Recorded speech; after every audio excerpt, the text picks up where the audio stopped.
Okay, I've had a few people ask me how I built my mouse racks, so I'm going to do a little short video on an improved version of this mouse rack you're looking at there. The mouse rack that I have now, instead of 16 bins, it only has 12.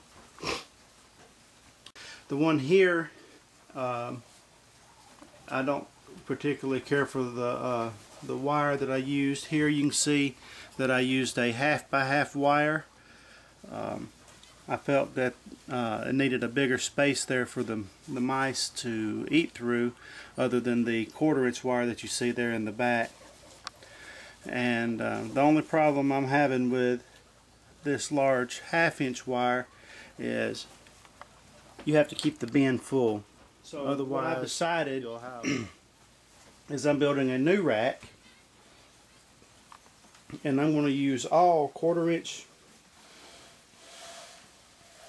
and I want to try by putting this over a pan and filling one of these bins here with feed, and seeing if the mice actually do have any trouble feeding through this. If they do have trouble feeding, I will come through and every other rung I will clip out all the way through this whole bin here on all 6 levels. Hopefully I will not have to do that. That takes a lot of time and that'll make your hands pretty sore. So, but this is one of the racks that I built.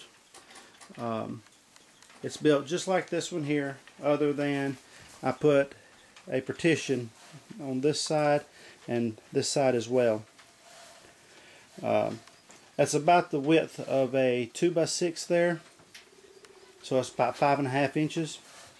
I've initially thought about just clipping out this here and just filling this bin here, which is a 2x4 on the side there.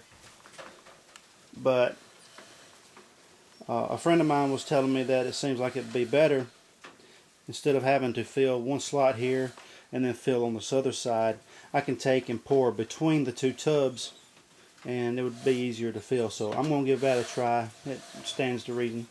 So, but you can see here that I built this jig. It's just a crude jig that I put together, since I was going to build several other racks. I plan on filling this room with mouse racks, so it's best to just go ahead and build a jig. It's simple. It's just a piece of scrap OSB board, and I took a few 2x4s, cut them, and you can see my lines where I drew them out, and have everything square. Place all of the boards on the inside of my bins, and it makes a lot quicker. You know, when you make a mistake on cutting your lumber, if you was to take and place your end rail in here, and then you can tell when it sticks out farther than what the edge is here, and you know you've got a mistake or you've got a board in the wrong place.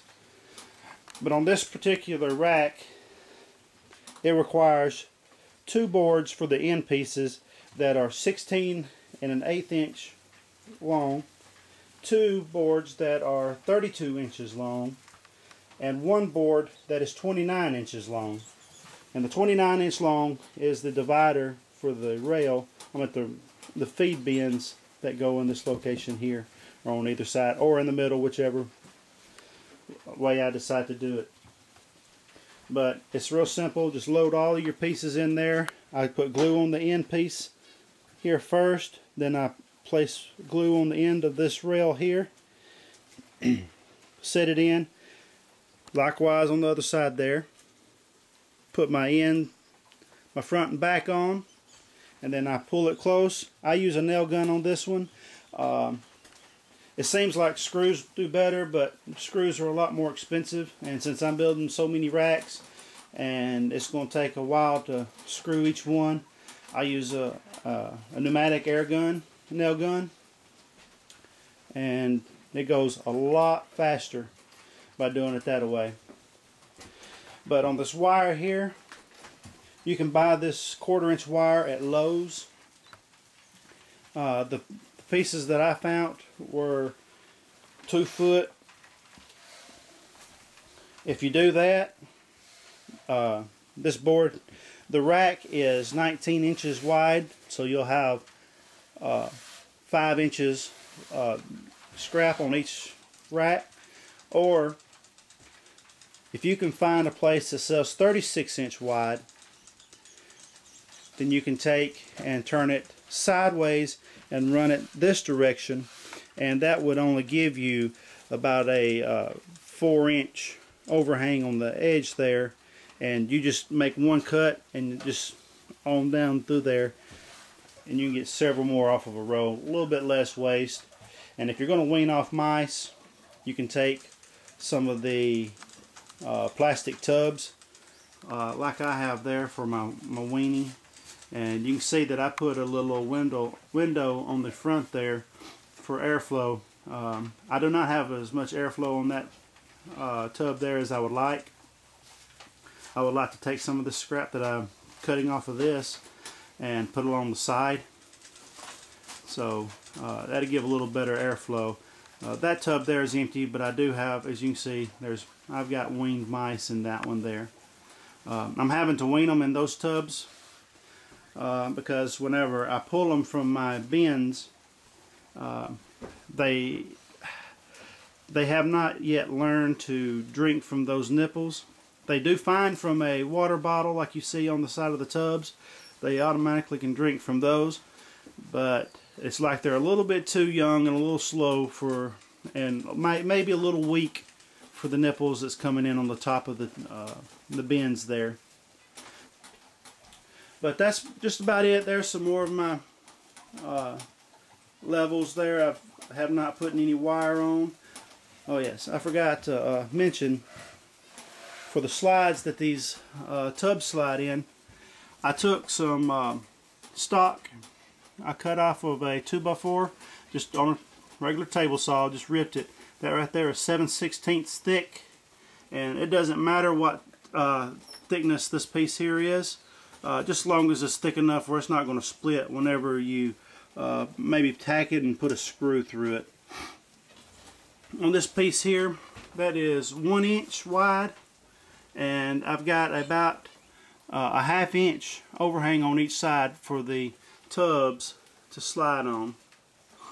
On this side here, we don't need a full 1/2 inch on each side, so this piece here is 1.5 inches wide, and that still gives me my 1/2 inch lip there for a tub to slide in. Whenever you put your nipples, I'm planning on putting my nipples in this bin here. Make sure you put them as close to the front as possible. This is the front of the rack, and it is upside down at the moment. But put them as close as possible. You'll have to, if you use 1/4 inch wire as I have, you'll have to come in and clip out a place where there will be a 1/2 inch square there for the nipple to go through, and then skip over and cut another 1/2 inch square for your clip. And that'll keep everything secure. The mice should not be able to get past that, so you ought to be alright. If you feel uncomfortable about skipping over and making another full 1/2 by 1/2 square there, you can leave a 1/4 inch space there and just clip out that 1/4 inch hole there, and the nipple clip should fit in there nicely. But if you don't put your nipples to the front when you slide out your tubs, you will not be able to drop your tub out before it hits the nipple, and you'd have to take the nipple out every time to clean your tubs. All of mine stop back about 4 to 5 inches from the front.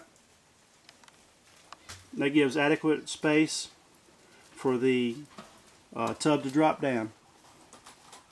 But that's my quick short video, and I hope you enjoy it, and I hope it's helpful. Thank you.